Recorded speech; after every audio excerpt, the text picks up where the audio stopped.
अगर आप जावास्क्रिप्ट सीख रहे हो तो एक stop watch app banana is the perfect mini project for you. छोटी सी स्टॉप वॉच ऐप के थ्रू आप सीखोगे टाइम को कैसे ट्रैक करते हैं, सेट इंटरवल कैसे काम करता है और कैसे हम सेकेंड्स, मिनट्स और मिली सेकेंड्स को हैंडल करते हैं। इस प्रोजेक्ट में हम बनाएंगे एक रियल टाइम स्टॉप वॉच जिसमें आवर्स, मिनट्स, सेकेंड्स और मिली सेकेंड्स का ट्रैकिंग होगा। स्टाइलिश एंड मॉडर्न यूआई होगा। फंक्शनल बटन होगा स्टार्ट, स्टॉप एंड रीसेट के लिए। और सब कुछ स्क्रैच से बनाएंगे बिना किसी लाइब्रेरी के। ये छोटा सा प्रोजेक्ट आपके जावास्क्रिप्ट के कॉन्सेप्ट को स्ट्रॉन्ग करेगा, चाहे आप बिगनर हो या रिवाइज कर रहे हो बेसिक्स। तो चलिए स्टार्ट करते हैं स्टेप बाय स्टेप इस स्टॉप वॉच को बनाना using HTML, CSS and JavaScript बिना टाइम वेस्ट किए। सबसे पहले हम एक कंटेनर बनाया है जिसमें स्टॉप वॉच का पूरा स्ट्रक्चर होगा, हेडिंग, डिस्प्ले और कंट्रोल बटन्स।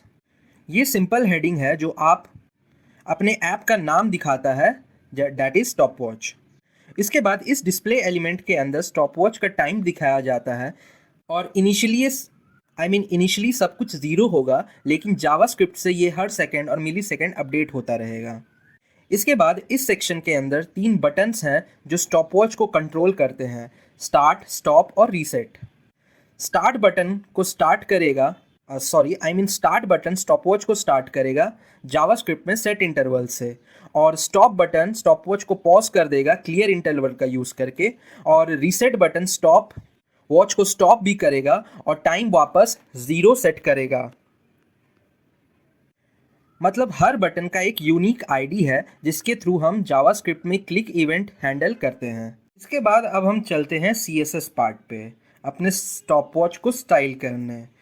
CSS में मैंने सबसे पहले बॉडी को मार्जिन 0 और पैडिंग 0 दिया है, और मैंने बैकग्राउंड को एक लीनियर ग्रेडियंट कलर दिया है विथ हाइट 100 VH, और मैंने बॉडी को डिस्प्ले फ्लेक्स करके इसके कंटेंट को सेंटर में जस्टिफाई किया है और आइटम्स को सेंटर में अलाइन किया है, और मैंने बॉडी के अंदर जितने भी फॉन्ट्स है उसे मैंने फॉन्ट फैमिली दी है। इसके बाद अब हम कंटेनर क्लास को स्टाइल करेंगे। कंटेनर क्लास में मैंने सबसे पहले टेक्स्ट अलाइन सेंटर रखा है और बैकग्राउंड को एक कलर दिया है, और उसके बाद मैंने पैडिंग दी है कंटेनर को सारे जगह से 40 पिक्सल्स की विथ बॉर्डर रेडियस 20 पिक्सल्स, और मैंने इस कंटेनर को कुछ बॉक्स शैडो भी दिया है विथ फॉन्ट कलर वाइट, और इस कंटेनर में मैंने बैकड्रॉप फिल्टर भी लगाया है ब्लर 10 पिक्सल्स।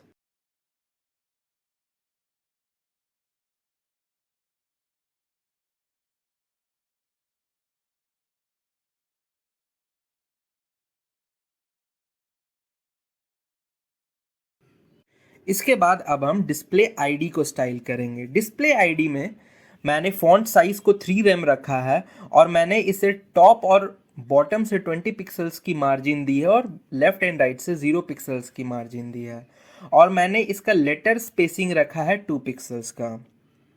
इसके बाद बारी है बटन्स को स्टाइल करना। बटन्स में मैंने सबसे पहले पैडिंग रखा है 10 पिक्सल्स टॉप एंड बॉटम से and 25 pixels left and right से, और सिमिलरली मैंने मार्जिन भी रखी है टॉप एंड बॉटम से 0 पिक्सल्स की एंड लेफ्ट एंड राइट से 10 पिक्सल्स की। बटन के फॉन्ट साइज़ को मैंने 16 पिक्सल सेट किया है और फॉन्ट वेट को बोल्ड रखा है। बटन में मैंने बॉर्डर नन रखा है, और बटन का बॉर्डर रेडियस मैंने 30 पिक्सल सेट किया है with some background colour and font colour white, और इस बटन पे मैंने कर्सर पॉइंटर रखा है।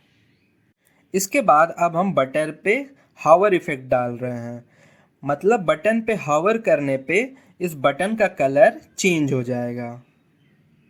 CSS में हमने एक ब्यूटीफुल ग्रेडियंट बैकग्राउंड दिया है, बटन को राउंड लुक दिया है और ब्लर इफेक्ट से ग्लासमॉर्फिज्म फील ऐड किया है। इसके बाद अब चलते हैं जावास्क्रिप्ट पार्ट में। जावास्क्रिप्ट में सबसे पहले हम स्टॉपवॉच के लिए 4 वेरिएबल्स बना रहे हैं, milliseconds, seconds, minutes and hours. Milliseconds 0 से 99 तक चलेगा, सेकेंड्स 0 से 59 तक चलेगा, मिनट्स 0 से 59 तक चलेगा, और आवर्स जब तक चालू रहे बढ़ता रहेगा। इसके नेक्स्ट लाइन में हम स्टॉपवॉच का टाइम दिखाने वाले HTML एलिमेंट को सेलेक्ट कर रहे हैं, div id डिस्प्ले को। इसके बाद ये एक वेरिएबल है जो सेट इंटरवल को रेफरेंस स्टोर करेगा ताकि हम बाद में उसे स्टॉप रीसेट कर सकें। इसके बाद हमने एक फंक्शन क्रिएट किया है स्टॉप वॉच नाम से। हर 10 मिलीसेकंड के बाद ये फंक्शन कॉल होगा क्योंकि हम set interval stop watch 10 use कर रहे हैं, इसलिए हम मिलीसेकंड्स को 10 से इंक्रीज कर रहे हैं। इसके बाद जब मिलीसेकंड्स 1000 हो जाए, दैट इज़ 1 सेकेंड, तो मिलीसेकंड को 0 रीसेट कर दो और सेकंड्स को 1 बढ़ा दो। इस इफ स्टेटमेंट का ये मतलब है। सेकंड्स बनाने के बाद अब हम मिनट्स बनाना सीखेंगे। जब सेकंड 60 हो जाए तो 60 को सेकंड्स को रीसेट कर दो और मिनट्स को बढ़ा देंगे। मिनट्स बनाने के बाद सेम हम आवर्स में भी बनाएंगे।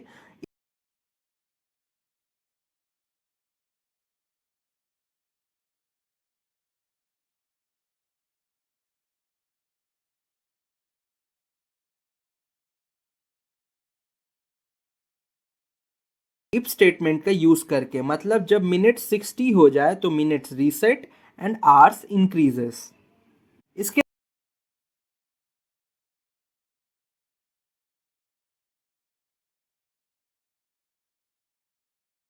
बाद अब हम टाइम को फॉर्मेट करेंगे।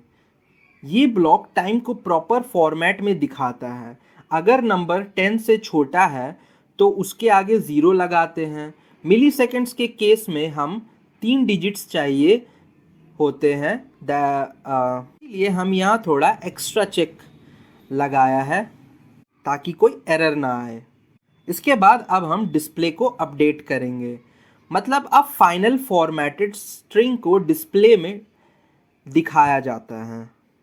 नेक्स्ट, इसके बाद अब हम बटन्स पे इवेंट लिस्नर्स लगा रहे हैं, मतलब जब स्टार्ट बटन क्लिक होगा और अगर कोई पहले से टाइमर चल रहा हो तो उसे स्टॉप करो और नया टाइमर स्टार्ट करो जो हर 10 मिलीसेकंड्स में स्टॉप वॉच फंक्शन को कॉल करे। इसके बाद stop button simply clear interval से स्टॉप वॉच को पॉज कर देता है। स्टॉप बटन के बाद अब हम रीसेट बटन को स्टाइल कर रहे हैं। रीसेट बटन में हम स्टॉप वॉच को स्टॉप करने के लिए कोड लिखेंगे। रीसेट बटन सारे वेरिएबल को 0 पे रीसेट करता है और डिस्प्ले को वापस डिफ़ॉल्ट स्टेट पे ले आता है। तो इन शॉर्ट जावास्क्रिप्ट में हमने स्टॉप वॉच के लिए टाइमर लॉजिक बनाया है जहां मिली सेकेंड्स भी काउंट हो रहे हैं और हर 10 मिली सेकेंड्स पे फंक्शन चलता है जो मिली सेकेंड्स अपडेट करता है, और अगर वो 1000 हो जाए तो सेकेंड्स बढ़ते हैं, फिर मिनट्स, फिर आवर्स। हमने सारा टाइम एक रीडेबल फॉर्मेट में डिस्प्ले करवाया है। स्टार्ट, स्टॉप और रीसेट बटन से हमने स्टॉप वॉच को कंट्रोल कर सकते हैं। तो दोस्तों, हमने इस प्रोजेक्ट में एक स्टॉप वॉच ऐप बनाया जिसमें प्रॉपर टाइमिंग लॉजिक यूज़ किया गया, इंक्लूडिंग आवर्स, मिनट्स, सेकेंड्स और मिली सेकेंड्स। स्टार्ट बटन से स्टॉप वॉच चलता है, स्टॉप से पॉज होता है और रीसेट से सब कुछ वापस 0 हो जाता है। और सब कुछ हमने बनाया बिल्कुल स्क्रैच से, सिर्फ HTML, CSS और जावास्क्रिप्ट यूज़ करके, बिना किसी एक्सटर्नल लाइब्रेरी के। इस प्रोजेक्ट के थ्रू आपने सीखा डॉम मैनिपुलेशन कैसे होता है, टाइम कैलकुलेशन कैसे करते हैं, सेट इंटरवल और क्लियर इंटरवल का रियल वर्ल्ड यूज़ क्या होता है, और बोनस में एक अट्रैक्टिव UI भी क्रिएट किया। ऐसे छोटे प्रोजेक्ट्स बिगनर के लिए गोल्ड माइन होते हैं और आप इन्हें अपने पोर्टफोलियो में भी ऐड कर सकते हो या रिज्यूमे में भी मेंशन कर सकते हो। और बेस्ट पार्ट, इस प्रैक्टिस करने से आप और भी परफेक्ट हो सकते हो। मीन्स ये प्रैक्टिस करने के लिए परफेक्ट है। अगर आपको ये प्रोजेक्ट पसंद आया हो या कुछ नया सीखने को मिला हो तो वीडियो को लाइक ज़रूर करें और कमेंट्स में बताना कि अगला प्रोजेक्ट कौन सा बनाना चाहोगे। और अगर आप बिगनर हो या जावास्क्रिप्ट प्रैक्टिस कर रहे हो तो चैनल को सब्सक्राइब ज़रूर करो, और इंस्टाग्राम पे देख रहे हो तो मेरे पेज को फॉलो करना ना भूलो, क्योंकि ऐसे ही प्रैक्टिकल कोडिंग्स प्रोजेक्ट्स लेके मैं हर वीक आता हूँ। तब तक के लिए मिलते हैं नेक्स्ट वीडियो में एक नए कोडिंग चैलेंज के साथ। तब तक के लिए कोड करो, क्रिएट करो और मज़े करो। बाय।